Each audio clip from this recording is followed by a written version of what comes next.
Olá pessoal, tudo jóia? Vamos lá, mais uma aula de revisão de direito administrativo. Sou o professor Rodrigo Cavaleiro Rodrigues. Vamos falar de agentes públicos. É um tópico do edital, mas deixa eu fazer uma ressalva aqui para vocês, né? Observando o edital do INSS, fala de agentes públicos, espécies, classificações de agentes públicos. É o que a gente vai ver agora. É porque o estudo específico do regime jurídico único do servidor público civil da União e das autarquias federais, que é a Lei 8.112, é feito à parte, tá certo? Vamos ver apenas a base, a conceituação e classificação dos agentes públicos, tá certo? Para conhecer os estatutários, né, os servidores públicos da União e autarquias federais, tem que fazer o estudo do regime jurídico único, Lei 8.112, e não vamos fazer isso nesta revisão não. Perfeito, gente? Então vamos lá, vamos falar de agente público, vamos começar com a conceituação de agente público. A expressão agentes públicos designa genericamente os sujeitos que servem ao poder público como instrumentos de sua ação ou vontade. Esse conceito é de Celso Antônio Bandeira de Mello. Então olha só, a administração pública é formada de pessoas jurídicas. Mas a pessoa jurídica é uma entidade abstrata. A pessoa jurídica depende de uma pessoa. Então eu, por exemplo, eu estou aqui numa empresa privada, é uma entidade abstrata. Essa empresa privada precisa desse ser humano aqui para poder falar com você, poder dar essa aula online. O Estado, a administração pública também funciona assim. Então as entidades da administração direta e indireta precisam de seres humanos que vão fazer o quê? Ocupar um cargo, um emprego, ocupar uma posição para falar em nome da administração. Esses são os agentes públicos, não é? Os agentes públicos designam genericamente os sujeitos, pessoas físicas, pessoas naturais, que servem ao poder público como instrumentos de sua ação e vontade, ou vontade. Perfeito? Esse é o agente público. Vamos ver a classificação de agente público? Olha que confusão. Dá uma pausa no seu computador e leia isso. Mas leia rápido, tá? Pelo seguinte, isso daqui é meramente doutrinário. Notou como os doutrinadores fazem uma bagunça? Eu peguei 4 grandes doutrinadores, Celso Antônio Bandeira de Mello, Maria Silvia Zanella de Pietro, Diógenes Gasparini, Eli Lopes Meirelles e Diógenes Gasparini já falecidos, né? Olha só, cada um botou o nome que queria. É uma bagunça, tá joia? Então eu vou dizer para vocês, é muito comum usar a classificação do Eli Lopes Meirelles, mas a CESP gosta bastante do Celso Antônio Bandeira de Mello. Mas como há muita divergência de denominação entre doutrinadores, cada vez mais raro nos concursos públicos perguntar se tal agente é agente honorífico ou é agente administrativo. Cada vez mais raro. O que é que tem aparecido nos concursos, né? Perguntas esporádicas, assim, o mesário no dia das eleições é agente público? O estagiário do fórum é agente público? É esse tipo de pergunta que tem caído. Então, olha só, é importante você conhecer esse quadro aqui, né? Parece ele de novo. É importante conhecer, tá joia? Mas mais importante do que isso é conhecer os exemplos dessas classificações. Então vamos lá. Pegando como base Celso Antônio Bandeira de Mello e Eli Lopes Meirelles, não que Maria Silvia e Diógenes Gasparini não estejam corretos, tá? É uma questão apenas de diferença. Vamos falar um pouquinho dos exemplos que constituem esses agentes públicos. Então vamos lá. Os agentes políticos. O que caracteriza um agente político? Eles são titulares de cargos estruturais à organização política do país. Então, geralmente, esses agentes políticos têm previsão na própria Constituição Federal. A maioria deles você vai lembrar, porque você vai falar agente político, vai lembrar de política, vai lembrar de eleições. Mas cuidado, nem todo agente político é uma pessoa que foi eleita pelo povo. Alguns são, outros não. Então, qual é a definição de agente político? Vamos lá. Titulares de cargos estruturais à organização política do país. Os chefes de executivo, você vota neles. Presidente, governador e prefeito. São agentes políticos. Todavia, seus auxiliares diretos, na União, ministros de estados, e estado e municípios, secretários estaduais e municipais, também são agentes políticos, ok? Parlamentares. Você vota nos parlamentares. Quem são parlamentares? Vamos lá, no município. Vereadores. Estado, deputado estadual. União, nós temos deputado federal e senador. Os parlamentares são agentes políticos. Tranquilo, até aí facinho, não é? Daí olha só, você vota para juiz? Não, não existe, o Brasil não adotou essa ideia, né, de eleição para magistrados. Magistrado faz concurso público. Você já notou que o magistrado, por exemplo, um juiz federal, ele não se submete à Lei 8.112, o Estatuto do Servidor Público? É que magistrado não é servidor público, magistrado é agente político. Todos os juízes, do juiz de primeiro grau ao ministro do Supremo Tribunal Federal, magistrados, juízes de direito, são agentes políticos. Por quê? Estão lá na organização política do país, compõem aquele lado da soberania que é o Poder Judiciário. Os membros do Ministério Público, promotores de justiça, procuradores da República, né, subprocuradores, etc., também são agentes políticos. Representantes diplomáticos, né, os embaixadores, os representantes diplomáticos, também são agentes políticos. E para fechar, membros do Tribunal de Contas da União e do Tribunal de Contas do Estado. Que membros? Os ministros do TCU e os conselheiros do TCE. Perfeito? Esses aqui são os agentes políticos. Então perguntou, ministro do TCU é agente público? É. Promotor de justiça, que é o Ministério Público, é agente público? É. Qual é a espécie? Agente político. Aqui a doutrina é bem pacífica, tá? Aqui não tem confusão. Seguindo. Agentes honoríficos. Cidadãos convocados, designados ou nomeados para prestar transitoriamente determinados serviços ao Estado, em razão da sua honorabilidade ou capacidade profissional. Olha só. Honorabilidade ou capacidade profissional. Atenção, esses agentes honoríficos, eles não possuem nenhum tipo de vínculo empregatício ou estatutário, não há impedimento que eles recebam remuneração, mas eles não vão estar vinculados, seja por emprego ou por cargo público ao Estado.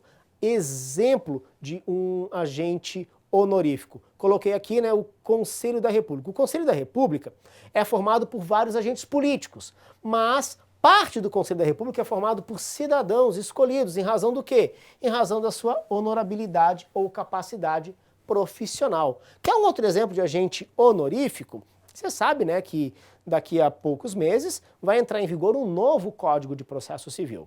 Há alguns anos, o presidente do Senado, na época, criou uma comissão de juristas, não de parlamentares, de juristas, para fazer o anteprojeto, elaborar o anteprojeto do novo Código de Processo Civil. Os juristas que não eram agentes públicos, porque, por exemplo, o ministro Luiz Fux, na época do STJ, era um agente público e foi lá e compôs a comissão do novo CPC. Mas aquele que não era agente público e era um jurista, um professor, um doutrinador importante, durante o seu trabalho na comissão que elaborou o anteprojeto do novo CPC, ele foi um agente honorífico. Perfeito, pessoal? Seguindo. Agentes administrativos. Aqui tem uma confusão de nome. O Eli Lopes Meirelles chama de agente administrativo. O Celso Antônio Bandeira de Mello chama de servidores estatais. O Diógenes Gasparini chama de servidores governamentais. É tudo a mesma coisa. E o que é que eles são? Os agentes administrativos estão vinculados ao governo, vinculados à administração pública, por um critério profissional. Eles desempenham uma função no nível profissional. São profissionais, ou seja, servidores públicos e empregados públicos. O servidor público é o titular de cargo público. O empregado público ocupa emprego público. Qual é a diferença? É que empregado público, ele, apesar de ter feito concurso, ele vai ser contratado de acordo com as regras da CLT, Consolidação das Leis do Trabalho. Então, a base dele, da relação jurídica com o Estado, vai ser o artigo 7º da Constituição Federal, que trata dos direitos do trabalhador, né, e a CLT. Então, eles são apelidados de seletistas. Esses são os empregados públicos. Já os servidores estatutários, os servidores públicos, eles são titulares de cargo público. O que é um estatutário? Ao invés de respeitar a CLT, vai respeitar uma lei específica daquela entidade. Então, por exemplo, no Serviço Público Federal, quem for servidor público federal, que é o caso do INSS, não vai respeitar a CLT, vai respeitar uma lei específica, o regime jurídico único, Lei 8.112, Estatuto do Servidor Público Civil da União e das Autarquias Federais. Perfeito? Onde vai aparecer servidor público? Onde vai aparecer empregado público? Resposta é a seguinte: onde houver atividade estatal típica, teremos servidor público. Onde houver uma atividade que não é exclusiva do Estado, que não é tipicamente estatal, não exclusiva, desculpa, tipicamente estatal, teremos empregado público. Então, nas empresas públicas e sociedades de economia mista, só empregado público. Então, lá na Caixa Econômica, Petrobras, Banco do Brasil, nós não temos servidores, temos empregados públicos. Daí na administração direta e autárquica, a maioria dos agentes ali são servidores públicos. Então, servidor da INSS, por exemplo. Agora, o motorista do fórum. O motorista, né, o motorista lá do desembargador, ele pode ter feito um concurso público, mas a atividade de motorista não é uma atividade tipicamente do Estado, é uma atividade privada, na verdade. Então, apesar de estar na administração direta lá do fórum, um motorista, ele pode ser contratado pela CLT, ele vai ser um empregado público não servidor, tá joia? Uma rápida ressalva aqui, pessoal. Maria Silvia de Pietro usa uma denominação diferente. Maria Silvia de Pietro usa a expressão servidor público como gênero, então ao invés de agente administrativo ela usa servidor público como gênero, tá ok? Subdividindo em servidor estatutário e empregado público. Só essa ressalva, tá ok? Não tem o certo, não tem errado, são formas diferentes dos doutrinadores trabalharem com esses conceitos. Legal? Vamos avançando aqui um pouquinho então. Agentes temporários. Boa parte dos doutrinadores, como por exemplo Maria Silvia de Pietro, coloca os temporários juntos com os servidores públicos, com os agentes administrativos. Outros, como Diógenes Gasparini, colocam à parte. Quem são os agentes temporários? Agentes temporários é aqueles contratados por tempo determinado. A Constituição Federal, está aqui, artigo 37, inciso 9, prevê essa situação. Em caso de necessidade temporária de excepcional interesse público. Você pode contratar diretamente uma pessoa sem concurso público, mas é óbvio que ela nunca vai se tornar estável, tá? Ela vai ser contratada por tempo determinado. Ela será, portanto, um temporário. Aquele que foi contratado por tempo determinado. Tem uma lei que regulamenta isso. Lei 8745, não é necessário estudar essa lei para o concurso público, tá ok? Deixa eu voltar aqui rapidamente o slide, pessoal. Olha só. Opa, eu adiantei, né? Aqui, ó. Deixar bem claro, onde haverá estabilidade? Só no estatutário. A estabilidade só está aqui, lá no artigo 41 da Constituição Federal, quando menciona, né, após 3 anos de efetivo exercício, o servidor público torna-se estável, o ocupante de cargo público. O empregado público não tem estabilidade. Tá? Quem tem a estabilidade é o servidor público. Perfeito? E daí, voltando aqui para o agente temporário, o agente temporário, o nome já diz, ele é contratado por tempo determinado. É óbvio que ele não vai ter estabilidade. Ok, pessoal? Vamos finalizar esse daqui com a expressão usada pelo Celso Antônio Bandeira de Mello. Particulares em colaboração com a administração pública. Já o Eli Lopes Meirelles, ele não usa essa expressão genérica, mas ele fala em agente delegado e agente credenciado. Quem são os agentes delegados? São particulares, olha só. Eles vão ser considerados agentes públicos, perfeito? Como gênero. Mas, no entanto, eles não têm vínculo com a administração de forma direta. Quem são esses agentes delegados? Eles receberam do Estado a incumbência para realizar algo em favor da coletividade. Os concessionários, os permissionários. Quem são eles? Se você continuar assistindo nossas aulas de revisão, a gente vai falar de serviços públicos. Vamos falar desses aqui. Os leiloeiros, os serventuários de ofício de cartório não estatizado, né? O cartório de notas, por exemplo, eles receberam incumbência de realizar algo, mas eles são particulares em colaboração com a administração. Os credenciados também. Exemplo, advogado contratado para atuar em juízo. Sabia que eu já fiz isso? Quando eu morava em Santa Catarina, eu trabalhava no escritório da doutora Regina Maria Faca, né? Um abraço para ela, tenho saudades dela, tá? Um dos clientes do escritório, o escritório, era um dos credenciados do Banco do Brasil. E cada vez que eu ia fazer uma audiência para o Banco do Brasil, qual é a minha relação com o Estado? Mínima, eu era apenas um credenciado. O escritório que eu trabalhei um tempo era credenciado, contratado para defender o Banco do Brasil em juízo, por exemplo, tá? Isso é um agente credenciado.